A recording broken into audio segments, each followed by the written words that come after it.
The Porch Light. Chapter 1. Maple Street Morning. The day always began the same way for Harold Whitman. The sun rose slow over Maple Street, spilling a soft gold across the cracked sidewalks and the maple tree that gave the street its name.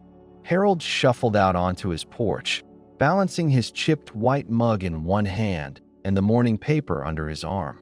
The mug had been a gift from his daughter, and years ago. The words "World's Best Dad" were faded now, the lettering nearly worn off from decades of dishwashing, but he refused to part with it. Some things you held on to, whether they looked new or not. He lowered himself into the old wooden chair, the one that creaked every time he sat down.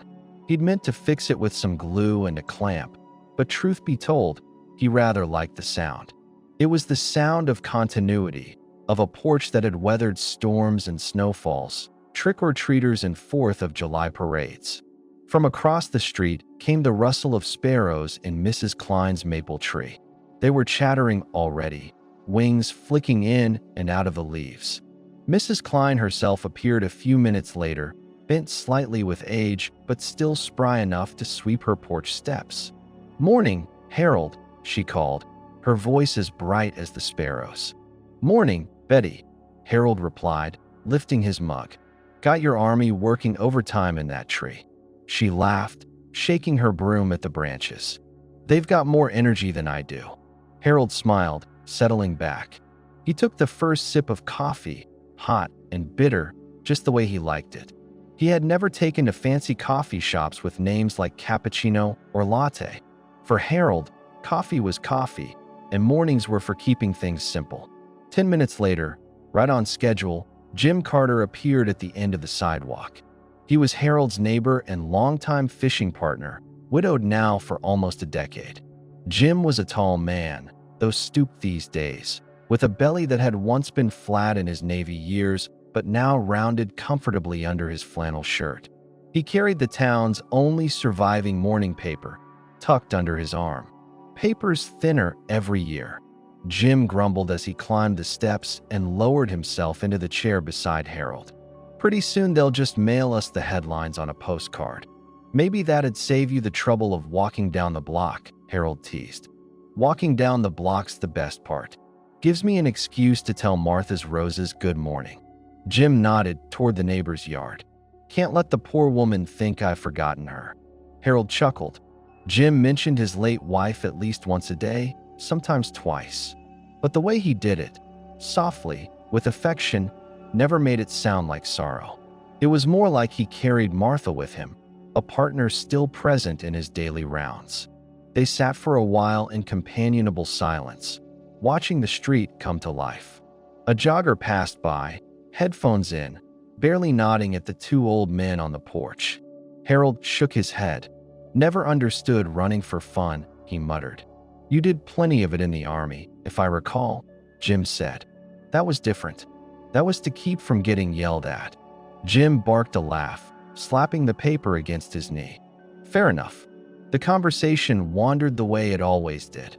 They covered the Cincinnati Reds' losing streak, the weather forecast, rain by the weekend, and the state of the potholes on Maple Street, which seemed to multiply every spring. Harold didn't mind the repetition.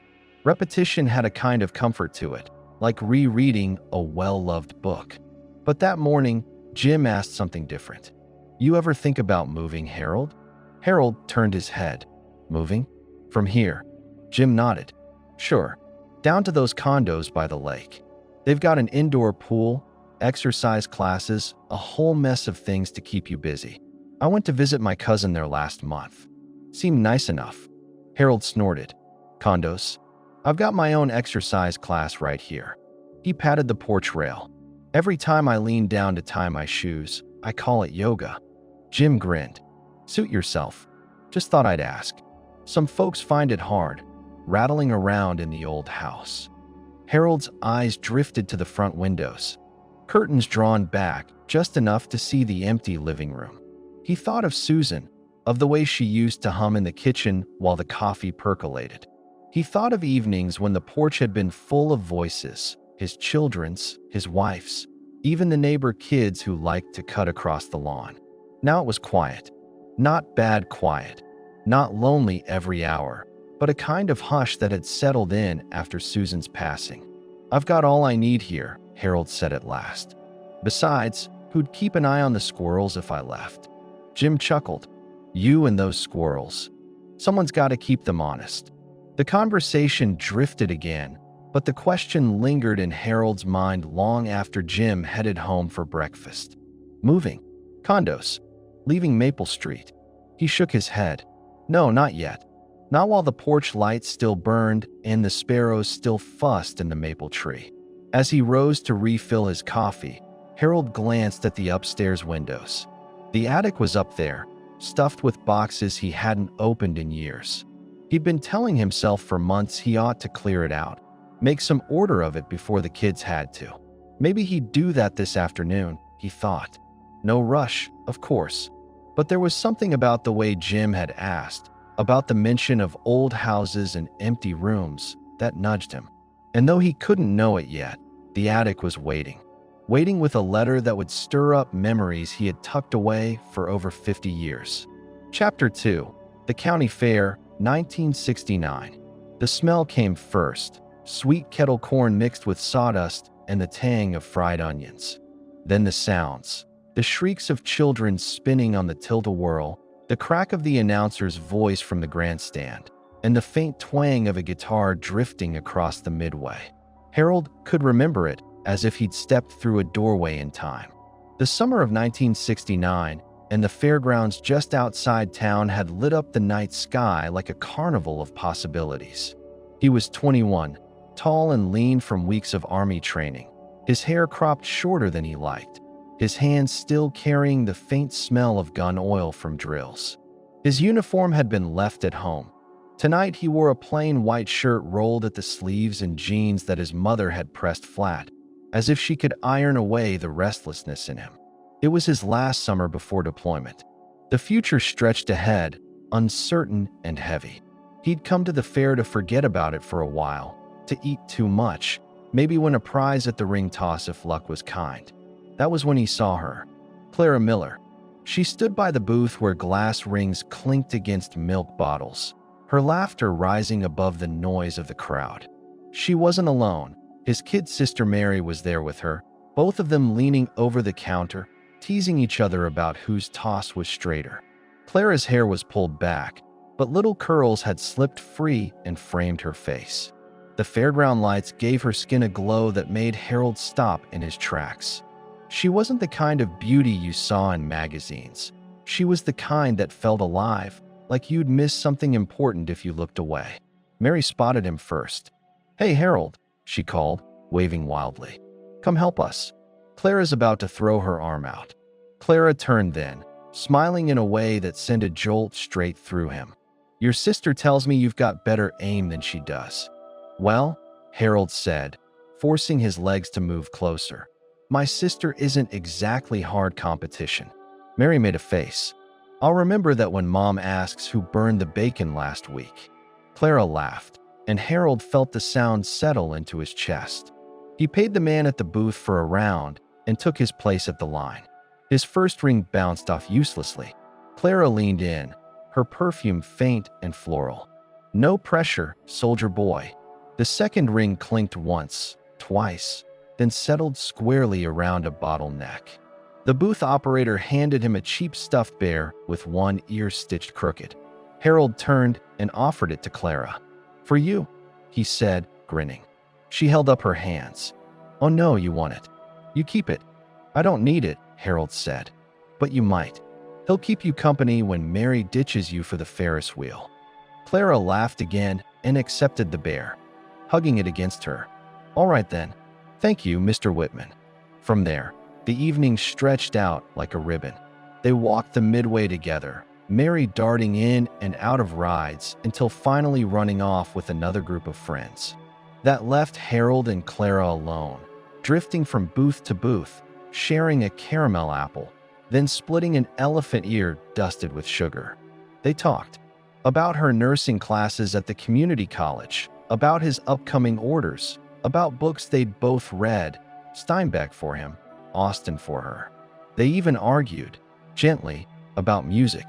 Harold was stuck on Creedence Clearwater Revival, while Clara swore up and down that nobody could beat Simon and Garfunkel. At one point, they sat on the edge of the grandstand bleachers, watching the crowd. A warm wind blew across the field, carrying the smell of hay and diesel. Clara tilted her head back, looking up at the lights from the Ferris wheel. "You ever feel," she asked softly, "like you're right on the edge of something and you don't know what it is yet?" Harold thought of the army, of the weight of a duffel bag and the uncertainty of where he'd be sent.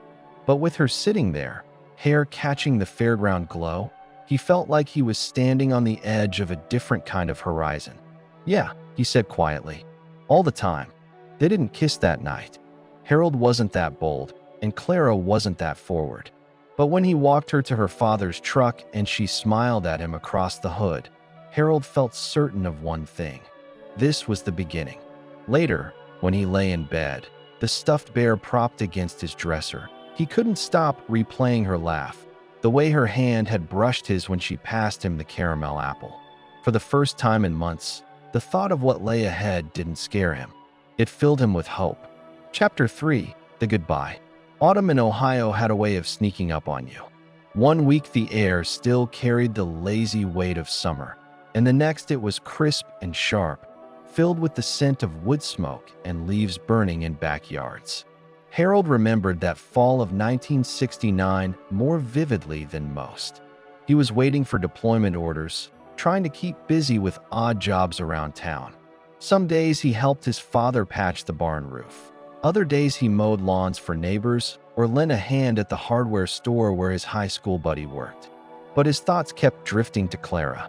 They had spent a handful of evenings together after the fair. A walk down Main Street with ice cream cones in hand. An afternoon helping her carry books for her nursing classes. Once, they'd sat on her porch steps until nearly midnight, talking about everything and nothing. To Harold, it felt like the beginning of something real. He had even told himself, in the way young men do, that maybe, just maybe, she'd be the one waiting for him when he came back. Then came the Saturday at the diner. He remembered pushing open the glass door, the little brass bell jingling overhead. The diner smelled of coffee and fried eggs, with the jukebox humming a quiet tune in the corner. Clara was there, seated in a booth by the window, her hands wrapped around a mug. She looked up and smiled when she saw him, but it wasn't the same easy smile he'd seen at the fair. "Harold," she said, her voice soft, "I was hoping you'd come by." He slid into the booth across from her, his heart lifting just at the sight of her. "Well, here I am. What's the good news?" She hesitated, biting her lip. Then she took a deep breath. "I'm engaged." The words landed like a stone. "To who?" he asked, though he already knew. "David Carver. He asked last week. You know he works at the bank." Harold nodded. Everyone knew David Carver. Older than them by a few years, steady job, polished shoes, a family with money. The kind of man parents approved of. Clara reached across the table, her hand hovering as if she meant to take his, then retreating back to her lap. "I didn't want you to hear it from someone else. I wanted you to know from me. You've been so kind to me, Harold." He tried to summon words. Jokes, deflections, anything. But all he managed was, That's good news. For you." Clara's eyes searched his face. "I hope you understand." Understand. Of course he understood. Life didn't always hand you what you wanted, and men like David Carver usually got the girl.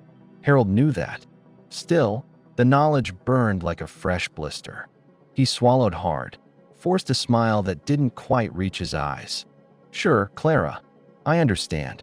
They talked a few minutes more, mundane things, about her classes, about how the town was buzzing with news of the moon landing that summer. But Harold barely heard her. His ears rang with the single fact that whatever had glimmered between them was gone. When he left the diner, the bell above the door jingled again, but this time it sounded hollow. He walked down Main Street with his hands shoved in his pockets, staring at the cracked pavement. The autumn wind cut sharp against his cheeks, and he realized he hadn't even said goodbye properly. That night, he sat at his desk, pen in hand.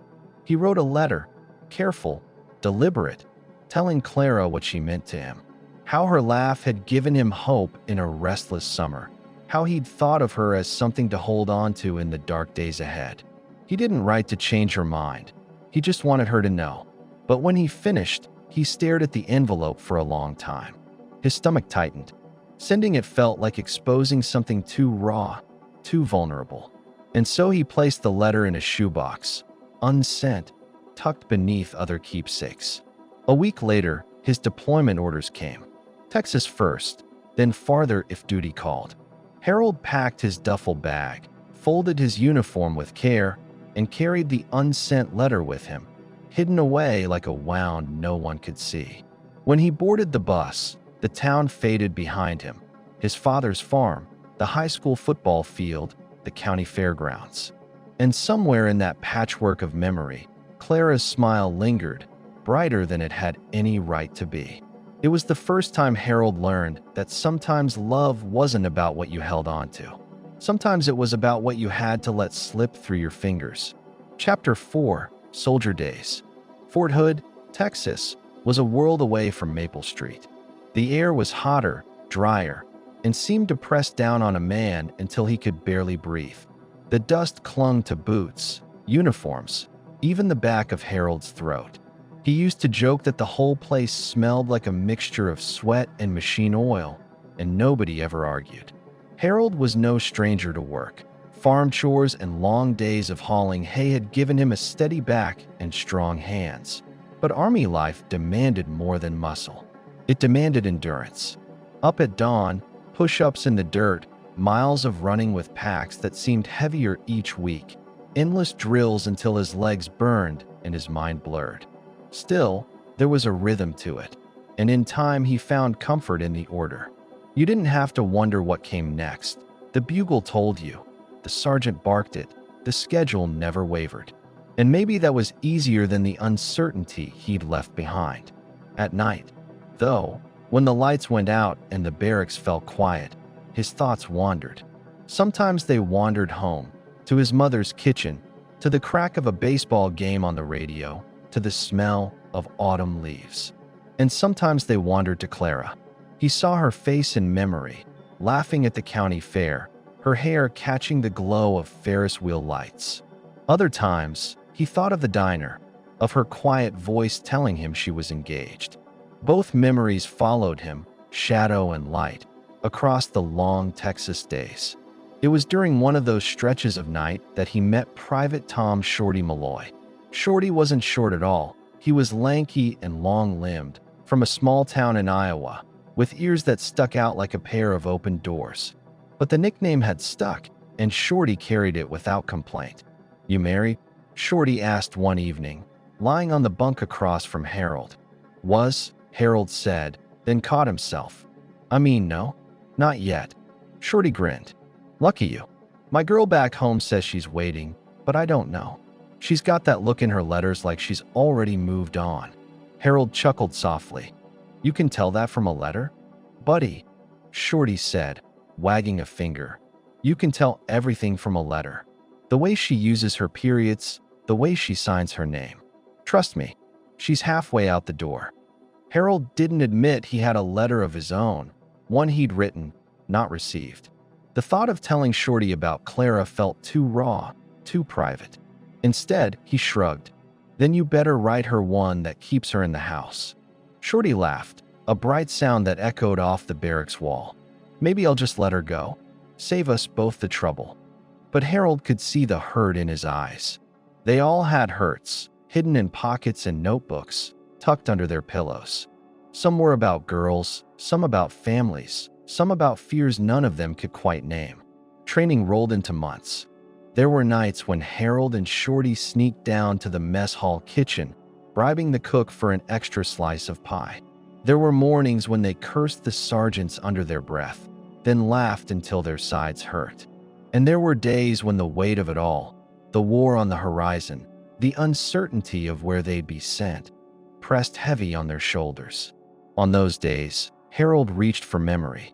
Not the heartbreak, but the hope he'd once felt at the fair. Clara's laughter had been a lantern in a dark season. and somehow it steadied him still. He didn't tell Shorty or the others, but when the drills were hardest, when the sun beat down on his back and his legs felt like stone, he carried that laugh with him, step by step. Toward the end of training, the men were given weekend passes. Some went into town for beer and music. Harold went with them once, but the loud jukebox and crowded bar made him restless. The second weekend, he found himself at a quiet diner, coffee steaming in front of him. He pulled out a notebook and began to write, not to Clara this time, but to his sister Mary. He told her about Texas, about Shorty, about how he missed the sound of sparrows outside their window back home. At the end, without quite meaning to, he added, "Tell Clara I wish her well, and tell her thanks for being kind to me that summer." When he sealed the letter, he felt lighter. He hadn't unburdened everything, but he'd let a piece of it go. And in that small act, Harold began to learn something the Army couldn't teach, that memories didn't have to be chains. Sometimes they could be lanterns carried forward, lighting the path without weighing a man down. Chapter 5. Meeting Susan. Harold never expected to meet anyone like Susan. It was late summer of 1971, nearly 2 years after the county fair, where Clara had laughed beneath the Ferris wheel lights. By then, Harold had finished his active Army stint and come home with new lines on his face, new stories tucked away that he rarely shared. The war had touched some of his unit directly, though Harold had been stateside most of his service. Shorty hadn't been so lucky. A letter from his mother had told Harold that Shorty never came home. That loss sat deep in him, a quiet ache he carried like the letter to Clara, kept hidden but never forgotten. Home was different, too. His father's hair had gone grayer. His mother fretted more. His sister Mary was talking about getting married herself. And Main Street had lost one of its 2 barbershops, the building now standing empty beside the post office. Harold thought he might follow teaching after the Army.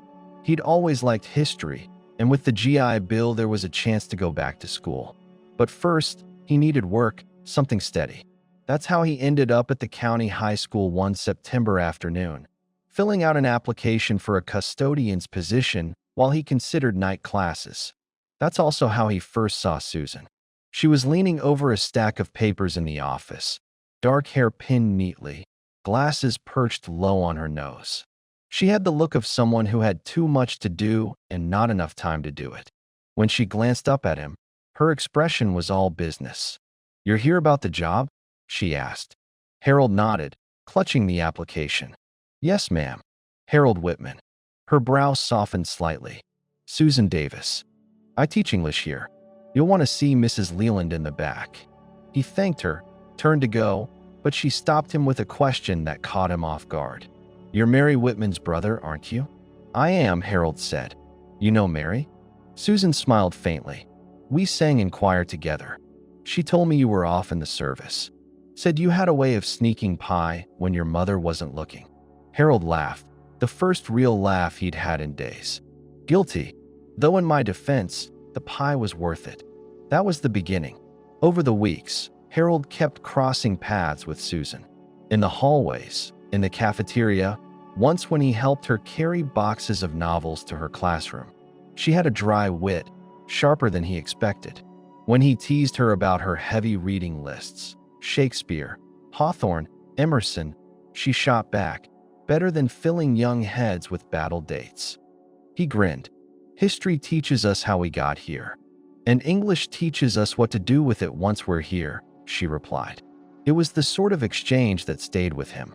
One evening, when a school dance left the gymnasium strewn with streamers and soda cups, Harold stayed late to sweep.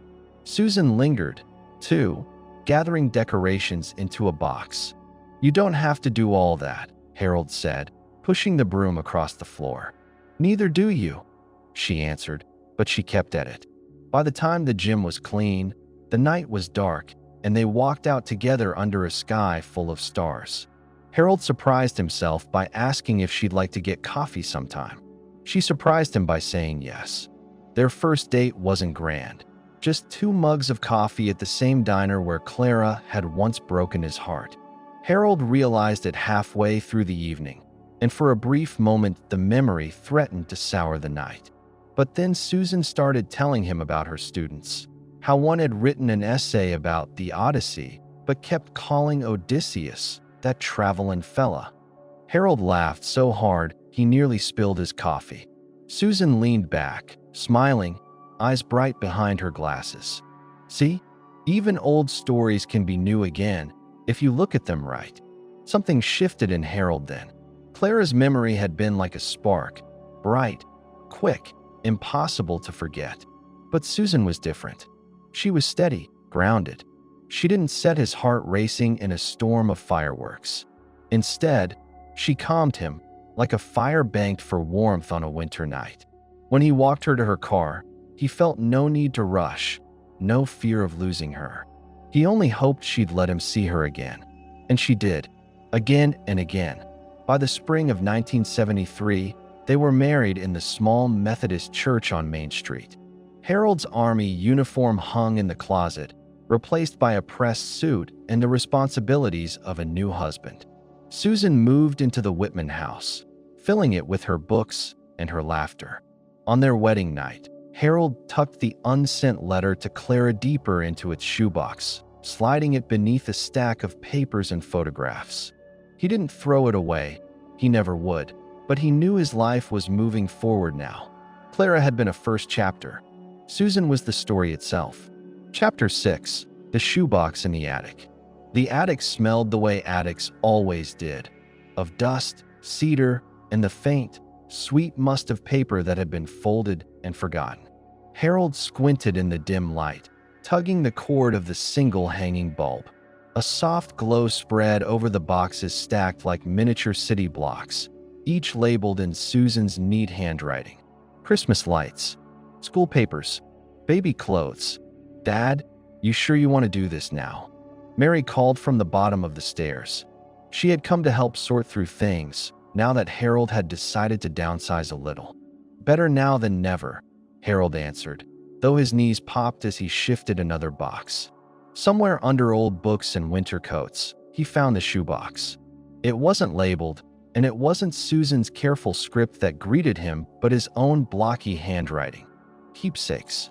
He sat down on an overturned crate and lifted the lid. Inside were photographs, faded Polaroids of his parents, snapshots of Mary at her high school graduation, a black and white picture of himself in uniform. Standing tall, though, his eyes looked far younger than he remembered feeling. And beneath those lay the letter, the one he had never sent. The envelope was yellowed now, edges curled, but his name was still scrawled in the corner, Clara Hensley. Harold traced the ink with his finger. 50-odd years, and the sight of it still gave him a twinge in the chest. He hadn't thought of Clara often in recent decades. Life with Susan had been full. Children, careers, Sunday dinners, church picnics, the thousand small joys that built a marriage. But the memory was there, tucked away, like the box itself. Find something interesting? Mary's voice startled him. She was halfway up the stairs now, holding a smaller box of Christmas ornaments. Just old papers, Harold said quickly, sliding the letter back into the shoebox. He didn't want her seeing it, not yet. Not because he was ashamed, but because it belonged to a part of him that even his children didn't fully know. Mary climbed the last steps and set her box down. I still say we should hire someone to go through all this. You shouldn't be crawling around up here with those knees. I've been climbing these stairs longer than you've been alive, Harold said, giving her a crooked grin. Don't fuss. She rolled her eyes but smiled. She had her mother's smile, he thought. Steady, kind, never fading. That evening, after Mary had gone home, Harold carried the shoebox downstairs. He sat at the kitchen table, the letter laid out in front of him. The kitchen was quiet, the clock ticking on the wall like a soft metronome. He finally opened it. The ink had faded, but the words were all there. His younger self's halting confession, his thanks for her laughter that summer, his hope that she'd be happy, even if not with him. Reading it, Harold felt a wave of tenderness for the boy he had been. So earnest, so certain he'd lose something if he didn't pour his heart onto the page. And maybe he had lost something, but he had gained so much more. Susan had been gone 5 years now.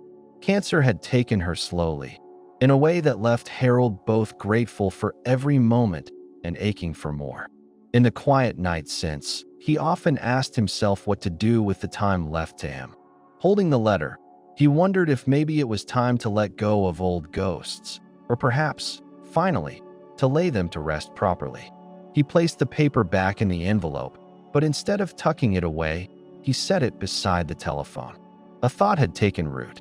He had heard Clara's name mentioned in passing over the years. She'd married, raised children, maybe even grandchildren by now. But rumor had it she still lived in the county, not far from the church. Harold tapped the envelope with one finger. "Maybe it's not too late," he said aloud to the empty kitchen. His voice sounded strange, like it belonged to someone braver. The clock ticked on. Outside, crickets sang in the darkness. And Harold sat there, staring at the letter, knowing that a decision was waiting on the other side of the night. Chapter 7. Asking Around. The next morning dawned pale and cool, the kind of early autumn day that made Harold want to linger over coffee on the porch. But his eyes kept wandering back to the letter sitting by the telephone. He wasn't a man given to chasing ghosts. Life had taught him the value of looking forward, raising children, working hard, keeping his shoulders square. But something about finding that old envelope stirred him in a way he couldn't quite shake. He poured himself another cup of coffee and muttered, "No harm in asking a question or two." The first person he thought to ask was his sister, Mary. She was a widow now, living in a tidy ranch house on the edge of town, and she still seemed to know everything about everyone. When he called, she was in the middle of baking. "Hold on a minute, Harold. I've got a pie in the oven," she said, the sound of clattering pans in the background. He smiled faintly. Some things never changed. "Take your time. I just had a question." "Oh, about what?" He hesitated. Then, keeping his voice even, he said, "Do you remember Clara Hensley?" There was a pause, long enough that Harold pictured her wiping flour from her hands. "Well, I'll be. Now there's a name I haven't heard in years." "Why do you ask?" "No reason," Harold lied, though the words tasted clumsy. "Just came across something of hers while I was cleaning the attic." Mary chuckled softly. "You always were sentimental. I think she still lives around here, actually, out by the lake. I see her name in the church bulletin sometimes. Hensley now, though I can't recall her married name. Must have been widowed. I believe her husband passed some years back." Harold gripped the phone tighter. "She's still in the area?" "As far as I know." "Why, Harold? You thinking of looking her up?" He cleared his throat. No, just curious. You know how memories work. Things float back." Mary didn't press him, but her voice softened. "I get it. We all look back sometimes, especially now. Just be careful. The past has sharp edges." After he hung up, Harold sat in silence. He looked at the letter again, lying there like a dare. He tried to busy himself with chores. He raked leaves in the yard, fixed the squeaky hinge on the screen door, and even drove into town for groceries. But everywhere he went, the thought followed him. At the grocery store, Mrs. Denton from church cornered him in the canned goods aisle. "Harold Whitman, haven't seen you in forever," she said, her voice bright as a bell. "How are those grandkids?" He smiled politely and answered, but in the middle of their small talk, he nearly asked her if she'd seen Clara. Nearly, but not quite. The word stuck in his throat. On the drive home, he chuckled bitterly at himself. 69 years old, and you're skulking around like a teenager with a crush. That evening, he sat at the kitchen table again, the shoebox open beside him. He pulled out an old photograph, his and Susan's 50th anniversary party. The kids and grandkids gathered close, all of them smiling around a cake. Susan had been radiant that day, her eyes twinkling behind her glasses. She had given him a life full of laughter and steady love. And yet here he was, thinking of a girl from the summer of 1969. He felt a pang of guilt, but it didn't erase the curiosity. What would it mean to see Clara again? Would it be reopening a wound, or laying it finally to rest? That night, As he sat in his recliner with the television humming low, Harold finally admitted the truth to himself. He wasn't looking for romance. He wasn't even sure he was looking for friendship. But he was looking for something, a thread that connected who he was now with who he had been all those years ago. And the only way to find it was to take a step forward. He glanced at the phone. He knew he couldn't just call her out of the blue. That wasn't his way. But maybe, just maybe, he could find a gentle way to see her, a chance meeting that wasn't forced. "Careful, Harold," he whispered. "Careful." Still, for the first time in years, he felt a strange flicker in his chest. Not quite joy, not quite fear, something in between. Hope, maybe.